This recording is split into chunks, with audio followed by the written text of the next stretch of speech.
ថ្ងៃនេះខ្ញុំនឹងចែករំលែកអំពីបទពិសោធន៍ការរស់នៅស្រុកស្រែចម្ការហើយពេលមានភ្លៀងធ្លាក់បែបនេះនៅរដូវវស្សាហើយបងប្អូនដែលនៅឆ្ងាយស្រុកតើនឹងមានអារម្មណ៍យ៉ាងណាឬក៏នៅក្នុងស្រុកក៏ដោយនៅទីជនបទទីក្រុងក៏ដោយនឹងមានអារម្មណ៍បែបណាហើយខ្ញុំនឹងចែករំលែកនៅជីវិតការរស់នៅតើនឹងមានអត្ថន័យឬក៏ខ្លឹមសារបែបណាចឹងបងប្អូនទស្សនានឹងមើលនៅវីដេអូនេះទាំងអស់គ្នាហើយពេញចិត្តជួយ Subscribe Channel YouTube ដល់ទូចរបស់ខ្ញុំម្នាក់មួយផងដើម្បីបានជាកម្លាំងចិត្តបន្ថែមទៀតបាទជីវិតស្រុកស្រែមិនមែនជាជីវិតសម្បូរបែបជានិច្ចនោះទេប៉ុន្តែជាជីវិតដែលពោពេញទៅដោយអត្ថន័យនៅពេលដែលមានភ្លៀងធ្លាក់គឺដែលស្រេចបែបនេះសំឡេងដំណក់ទឹកភ្លៀងលើស្លឹកឈើលើដំបូលផ្ទះឬក៏លើទីឋានមួយដែលយើងមើលទៅហាក់បីដូចជាបទភ្លេងធម្មជាតិមួយដែលរំលឹកឲ្យយើងដឹងថាជីវិតនៅតែទៅមុខជានិច្ចជារៀងរាល់ថ្ងៃទោះបីជាមានការនឿយហត់យ៉ាងណាក៏ដោយការងារតូចនៅជុំវិញផ្ទះនៅតែត្រូវធ្វើជានិច្ចការដាក់ចំណីឲ្យមាន់ការថែទាំសត្វចិញ្ចឹមការរៀបចំជីវភាពគ្រួសារគឺជាកិច្ចការដែលមើលទៅគឺសាមញ្ញប៉ុន្តែវាជាមូលដ្ឋានគ្រឹះនៃការរស់នៅប្រកបដោយស្ថិរភាពមាន់មួយក្បាលប្រហែលជាមិនមានតម្លៃធំដុំទេបងប្អូនប៉ុន្តែបើយើងមិនខិតខំថែទាំពួកវាជារៀងរាល់ថ្ងៃពីមួយក្បាលក៏អាចคล้ายទៅជាច្រើនក្បាលពីប្រាក់ចំណូលតិចតួចក៏អាចคล้ายទៅជាជំនួយដល់គ្រួសាររបស់យើងបានផងដែរនេះគឺជាមេរៀនមួយដែលធម្មជាតិបង្រៀនយើងថាភាពជោគជ័យធំតែងតែចាប់ផ្ដើមពីការងារតូចជីវិតមនុស្សក៏ដូចគ្នាផងដែរការដែលយើងមើលងាយការងារខិតខំតិចតួចប្រចាំថ្ងៃដូចជាយើងគិតថាការដាំបន្លែការនេសាទត្រីលក្ខណៈដើម្បីយកមកហូបដូចជាការបង់សំណាញ់ឬក៏ការធ្វើយ៉ាងណាដែលអាចបានត្រីមកទទួលទាននោះយើងគិតថាវាតិចតួចដែរប៉ុន្តែទាំងនេះគឺវាជំនួសឲ្យការចាយប្រចាំថ្ងៃខណៈដែលយើងកំពុងតែរកបានពីចំណេះដឹងពលកម្មស្ថាប័នការងារផ្សេងដូច្នេះកុំអស់សង្ឃឹមពីព្រោះលទ្ធផលមិនទាន់មកដល់ភ្លាមក្របពូជមួយគ្រាប់មិនថាពូជអ្វីទេត្រូវការពេលវេលាដើម្បីដុះលូតលាស់ពូជស្រូវពេលយើងដាក់ទៅវានឹងដុះហើយវាក៏ត្រូវការពេលវេលាក្នុងការលូតលាស់ការបែកគុំការបន្លូតដើមការផ្ដល់នៅកំណកំណាត់គួរ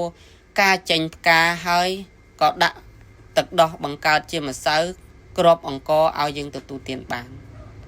យ៉ាងណាមាន់មួយក្បាលក៏ត្រូវការពេលវេលាដើម្បីធំធាត់ទៅបានយើងក៏មិនមែនទុកវាចោលនោះទេយើងក៏ត្រូវធ្វើទីកន្លែងក្នុងការរស់នៅរបស់ពួកវាយើងត្រូវរកចំណីដែលមានប្រយោជន៍ក្នុងការលូតលាស់ប្រចាំថ្ងៃរបស់ពួកវាហើយយើងក៏ត្រូវថែទាំពួកវាពេលដែលមានអាកាសធាតុប្រែប្រួលវាអាចឈឺវាអាចមានជំងឺដង្កាត់វាអាចមានសត្វ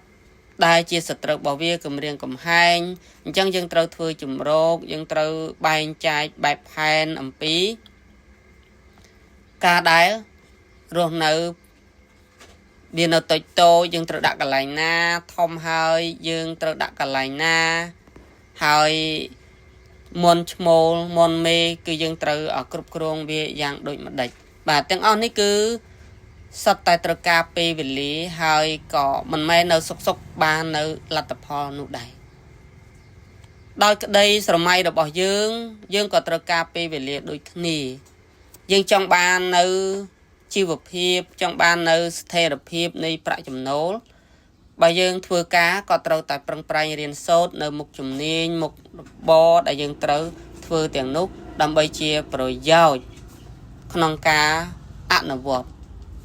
នៃការងារទាំងអស់នោះឲ្យរលូនបើយើងអត់រៀនសូត្រហើយគ្មានចំណាស់យើងទៅធ្វើការងារគឺវាលំបាក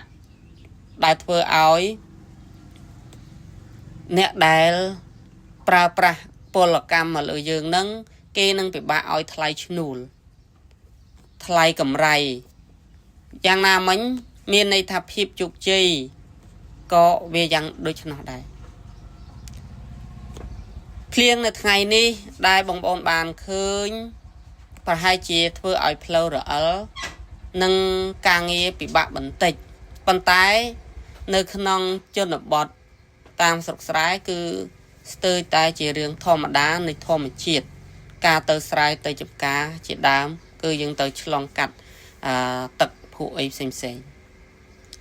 ប៉ុន្តែភ្លៀងដដែលនេះហើយដែលនាំមកនៅទឹកសម្រាប់ដំណាំយើងស្រោចស្រពបើសិនតែគ្មានទឹកការដាំដំណាំ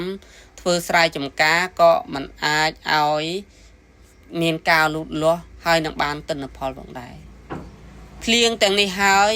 ដែលនឹងធ្វើឲ្យជីវិតថ្មីសម្រាប់ធម្មជាតិក្នុងការដុះលូតលាស់ពន្លកត្រួយផ្សេងយ៉ាងណាមិញជីវិតរបស់យើងក៏ដូចគ្នាដែរការលំបាកក្នុងការរៀនសូត្រការលំបាកក្នុងការខិតខំប្រឹងប្រែងប៉ុន្តែវាបានផ្ដល់នៅភាពកក់ក្ដៅនៅគុណតម្លៃដែលជាលទ្ធផលក្នុងការឲ្យយើងទទួលបានពីការលះបង់នោះផងដែរនៅពេលដែលខណៈដែលយើងលះបង់នោះគឺយើងហាក់បីដូចជាចំណាយហាក់បីដូចជាយើងមើលទៅឃើញភាពលំបាកហ្នឹងគឺមហិមាតែម្ដងប៉ុន្តែពេលលទ្ធផលបានមកគឺវាជាទីពេញចិត្តហើយវាសមនឹងតម្លៃនៃការលះបង់របស់យើងពេលខ្លះឧបសគ្គដែលយើងជួបប្រទះនៅថ្ងៃនេះដូចជាភ្លៀងបែបនេះដែលយើងមើលឃើញថាភុករអិលផ្លូវបបាច់ក្នុងការធ្វើដំណើរក៏អាចជាមូលហេតុនៃភាពរីកចម្រើននៅថ្ងៃស្អែកបានផងដែរមានន័យថាការលំបាកការខិតខំប្រឹងប្រែងរបស់បងប្អូននៃការងារទាំងអស់នោះប៉ុន្តែវាជាភាពជោគជ័យវាជាការរីកចម្រើនបើថ្ងៃនេះយើងជួបបញ្ហាទាំងនោះយើងលំបាកស្មុគស្មាញពីព្រោះយើងមិនដឹងក្រោយពីបានការណែនាំចង្អុលបង្ហាញពីក្រុមការងារឬក៏ថ្នាក់ដឹកនាំនៃការងារទាំងនោះយើងក៏ទទួលបាននៅការយល់ដឹងខណៈដែលយើងកំពុងតែត្រូវបានការណែនាំយើងមានអារម្មណ៍ថាយើងត្រូវសម្ពាធអ្វីស្មុគស្មាញអីជាដើមប៉ុន្តែនៅពេលដែលយើងបើកចិត្តទូលាយយើងនឹងយល់ថារបត់ថ្មីនឹងមកផ្លាស់ប្ដូរនៅភាពប្រសើរឡើងរបស់យើងផងដែរដូច្នេះសូមបន្តខិតខំការងាររបស់ខ្លួនដោយស្មោះត្រង់មិនថាជាការងារដាំដុះការងារចិញ្ចឹមសត្វឬការងារតូចធំអ្វីក៏ដោយព្រោះគ្រប់ញើសសស្រាក់ដែលយើងបានបញ្ចេញនៅថ្ងៃនេះមិនដែលបាត់បង់ដោយឥតន័យនោះទេជីវិតមិនមែនកើតពីអ្វីដែលយើងមានច្រើនប៉ុណ្ណោះទេប៉ុន្តែកើតចេញពីការតស៊ូចេះអត់ធ្មត់និងចេះដឹងគុណចំពោះអ្វីដែលយើងមាននៅថ្ងៃនេះបាទអរគុណច្រើនបងប្អូនគិតថាវីដេអូមានប្រយោជន៍ជួយចែករំលែកជួយ Subscribe Channel YouTube ម្នាក់មួយផងឲ្យកូន Channel YouTube មួយនេះបានជាប្រយោជន៍កំដរសតិរម្មណ៍របស់បងប្អូនជាកសិករនិងទូទាំងពិភពលោកផងដែរអរគុណច្រើន